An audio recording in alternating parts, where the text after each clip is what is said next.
El libro de Éxodo es el segundo libro de la Biblia.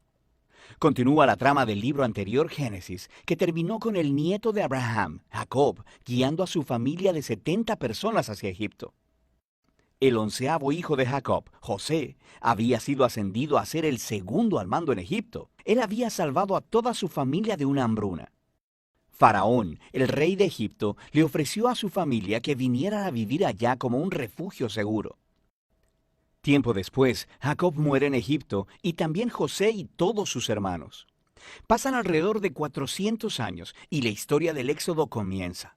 Ese nombre se refiere al evento que ocurre en la primera mitad del libro, el Éxodo de Israel desde Egipto. El libro tiene una segunda mitad que tiene lugar al pie del monte Sinaí. En este video solo enfocaremos la primera mitad, donde siglos han pasado. Israel fue fecundo, se multiplicó y llenó la tierra. Esta frase es un eco intencional de la bendición que Dios le dio a toda la humanidad en el jardín del Edén. Nos recuerda de la gran historia bíblica hasta ahora. La humanidad perdió la bendición de Dios por su pecado y rebelión. Así que Dios escogió a la familia de Abraham como el medio a través del cual restauraría su bendición para todo el mundo. Pero el nuevo faraón no ve a Israel como una bendición. De hecho, él piensa que este grupo creciente de inmigrantes israelitas es una amenaza para su poder. Igual que en Génesis, la humanidad se rebela contra la bendición de Dios. Aquí, Faraón intenta destruir la fuente de bendición de Dios, los israelitas. Él los esclaviza brutalmente, obligándolos a trabajos forzados, y luego ordena que todos los niños israelitas fueran ahogados en el río Nilo. Faraón es, hasta ahora, el peor personaje de la Biblia. Su reino ejemplifica la rebelión de la humanidad contra Dios. Faraón ha redefinido el bien y el mal de acuerdo a sus propios intereses, que aún el asesinato de niños inocentes se ha convertido en algo bueno para él. Ahora Israel clama por auxilio contra esta nueva Babilonia y Dios responde. En primer lugar, Dios da vuelta a la maldad de Faraón, cuando una madre israelita lanza a su hijo al río Nilo, pero en una cesta. Él flota sin peligro hasta donde está la propia familia de Faraón. Él es llamado Moisés y crece hasta convertirse en el hombre que Dios usará para vencer la maldad de Faraón. En la famosa historia de la zarza ardiente, Dios se le aparece a Moisés y le manda ir delante de Faraón y ordenarle que libere a los israelitas. Dios dice que él sabe que Faraón se resistirá, así que traerá su juicio sobre Egipto en forma de plagas. Luego, Dios también dice que él endurecerá el corazón de Faraón. Entonces, se nos presenta la siguiente parte importante de la historia, la confrontación entre Dios y Faraón. ¿Qué significa eso que Dios dice que Él endurecerá el corazón de Faraón? Es muy importante que leamos esta sección de la narración muy cuidadosamente y en secuencia. En el primer encuentro entre Moisés y Faraón, simplemente se nos dice que el corazón de Faraón se endureció. No hay implicación de que Dios hizo algo. En respuesta, Dios envía las primeras 5 plagas, cada una confrontando a Faraón y a uno de sus dioses egipcios. Cada vez, Moisés le ofrece una oportunidad para que Faraón se humille y deje ir a los israelitas. Pero después de cada plaga, se nos dice o que Faraón endureció su corazón o que su corazón se endureció. Lo está haciendo de su propia voluntad. Finalmente, es con el segundo grupo de 5 plagas que empezamos a escuchar cómo Dios endureció el corazón de Faraón. El punto de la historia parece ser este.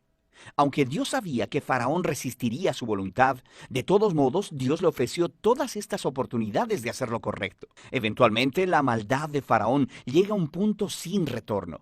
Quiero decir, hasta sus propios consejeros creen que él ha perdido la razón. Es en este punto que Dios toma las riendas y dobla la maldad de Faraón hacia sus propios propósitos redentivos. Dios atrae a Faraón hacia su propia destrucción, mientras salva a su pueblo.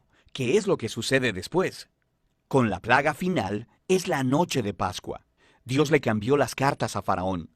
Así como él mató a los hijos de los israelitas, Dios matará a los primogénitos de Egipto con una plaga final. A diferencia de Faraón, Dios proveyó un medio de escape a través de la sangre del cordero. Aquí la historia se detiene y nos presenta en detalle el ritual anual israelita de la Pascua. En la noche anterior a la salida de Israel de Egipto, sacrificaron un cordero joven y sin mancha, y pintaron con su sangre los dinteles de las puertas de sus casas. Cuando la plaga divina vino sobre Egipto, las casas cubiertas con la sangre del cordero fueron pasadas por alto y el hijo primogénito fue librado. Así que cada año después de eso, los israelitas recrean esa noche para recordar y celebrar la justicia y la misericordia de Dios. Pero Faraón, por su orgullo y rebelión, perdió a su propio hijo y es movido por fin a dejar en libertad a los israelitas. Los esclavos israelitas hacen su éxodo desde Egipto, pero en cuanto se fueron, Faraón cambió de opinión. Reunió a su ejército y persiguió a los israelitas para una última confrontación. Mientras los israelitas pasan a través de las aguas sin peligro alguno, Faraón se precipita hacia su propia destrucción. La historia del Éxodo concluye con la primera canción de alabanza en la Biblia. Se llama el Cántico del Mar. La última línea declara que el Señor gobierna como rey. La canción cuenta poéticamente sobre qué trata la historia del reino de Dios. Se trata de cómo Dios está en una misión para confrontar el mal en este mundo y redimir a aquellos que están esclavizados por ese mal. Dios llevará a su pueblo a la tierra prometida, donde su divina presencia vivirá con ellos. Esta historia muestra cómo se ven las cosas cuando Dios es rey sobre su pueblo. Después que los israelitas cantan su canción, la historia da un gran giro. Los israelitas están viajando a través del desierto hacia el monte Sinaí.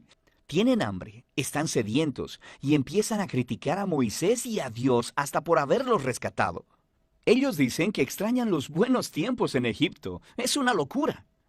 Dios, en su misericordia, provee a Israel alimento y agua en el desierto. Pero estas historias oscurecen el panorama. Nos comenzamos a preguntar, ¿podría ser que el corazón de Israel sea tan duro como el de Faraón? Ya lo veremos. Por ahora, esa es la primera mitad del libro de Éxodo.